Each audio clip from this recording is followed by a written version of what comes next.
അന്യായ രുചിയുള്ള ചായക്കട സ്റ്റൈൽ ജിഞ്ചർ ടീൻ്റെ റെസിപ്പിയാണ് ഷെയർ ചെയ്യുന്നത്. ഹായ് ഡിയർ ഫ്രണ്ട്സ്, ഞാൻ അക്ബർ. വെൽക്കം ടു രുചി ലാബ്. ഈ രീതിയിൽ നിങ്ങൾ ചായ തയ്യാറാക്കിയിട്ടില്ലെങ്കിൽ ഒരു തവണ ട്രൈ ചെയ്ത് നോക്കുക. അടിപൊളി ടേസ്റ്റാണ്. അതുപോലെ തന്നെ വളരെ എളുപ്പത്തിൽ തയ്യാറാക്കാൻ പറ്റുന്ന ചായയാണ്. 2 കപ്പ് ചായയാണ് നമ്മൾ തയ്യാറാക്കുന്നത്. ഇഞ്ചി ചായ തയ്യാറാക്കുന്നതിന് വേണ്ടിയിട്ട് ഇതുപോലൊരു സ്റ്റീൽ പാത്രമോ മറ്റോ എടുത്ത് അതിലേക്ക് 3/4 കപ്പ് വെള്ളം ഒഴിച്ചു കൊടുക്കുക. ഇതിലേക്ക് ഇനി 1 ഇഞ്ച് നീളത്തിലുള്ള ഇഞ്ചി വേണം. ഇഞ്ചി ഇതുപോലെ ഒന്ന് ചതച്ച് ചേർക്കുക. ഇനി സ്റ്റൗ മീഡിയം ഫ്ലെയിമിൽ വെച്ചിട്ട് വെള്ളം നന്നായിട്ട് തിളയ്ക്കുന്നവരെ വേവിക്കണം.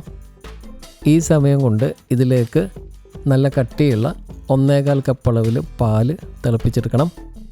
ഞാൻ മൈക്രോവേവിലാണ് പാല് തിളപ്പിക്കുന്നത്. 1 മിനിറ്റ് വെച്ച് കഴിഞ്ഞാൽ നന്നായിട്ട് തിളച്ച് കിട്ടും. പാല് ചൂടാക്കാതെ ഒഴിച്ചു കൊടുത്തു കഴിഞ്ഞാൽ അത്ര ടേസ്റ്റ് ഉണ്ടാവില്ല. വെള്ളം ഇതുപോലെ നന്നായിട്ട് തിളയ്ക്കാൻ തുടങ്ങുമ്പോൾ മാത്രം ഇതിലേക്ക് ചായപ്പൊടി ചേർത്ത് കൊടുക്കാം. ഞാൻ 2.5 ടീസ്പൂൺ ചേർത്തിട്ടുണ്ട്. നന്നായിട്ട് മിക്സ് ചെയ്യാം.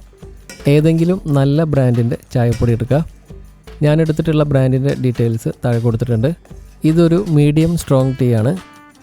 സ്ട്രോങ് കൂടുതൽ വേണമെങ്കിൽ അല്പം കൂടി കൂടുതൽ ചേർക്കുക. ഇനി സ്റ്റൗ മീഡിയം ഫ്ലെയിമിൽ വെച്ചിട്ട് ഇതൊന്ന് സ്ട്രോങ് ആക്കി എടുക്കണം. 1-2 മിനിറ്റ് സമയം ഇടവിട്ട് ഇളക്കി ചായ നല്ല സ്ട്രോങ് ആക്കി എടുക്കുക. ഈ ഒരു രീതിയിലായിക്കഴിഞ്ഞാൽ ഇതിലേക്ക് നമുക്ക് ചൂടാക്കിയ 1/4 കപ്പ് പാൽ ഒഴിച്ചു കൊടുക്കാം. നന്നായിട്ട് മിക്സ് ചെയ്തതിന് ശേഷം ഇതിലേക്ക് 2 ടേബിൾ സ്പൂൺ പഞ്ചസാര ചേർത്ത് കൊടുക്കാം. നന്നായിട്ട് മിക്സ് ചെയ്യുക. എന്നാലേ പാലും പഞ്ചസാരയൊക്കെ നന്നായിട്ട് മിക്സ് ആയിട്ട് വരുള്ളൂ. തീ കൂട്ടി വെക്കരുത്, പതഞ്ഞു പൊങ്ങി വരും.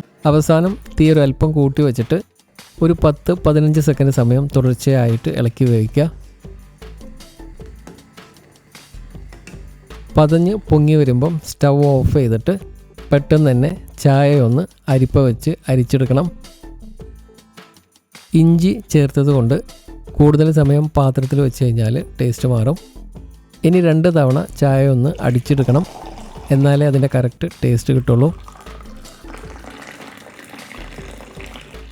ഇനി 2 ഗ്ലാസ് എടുത്ത് വെച്ചിട്ട് അതിലേക്ക് ഒഴിച്ച് ചായ നല്ല ചൂടോട് കൂടി തന്നെ കുടിക്കുക.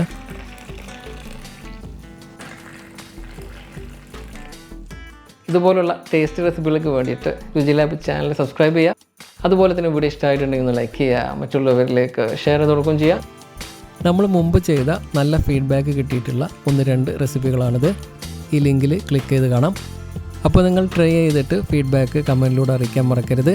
മറ്റൊരു വീഡിയോ ആയിട്ട് കാണാം. Thank you so much for watching.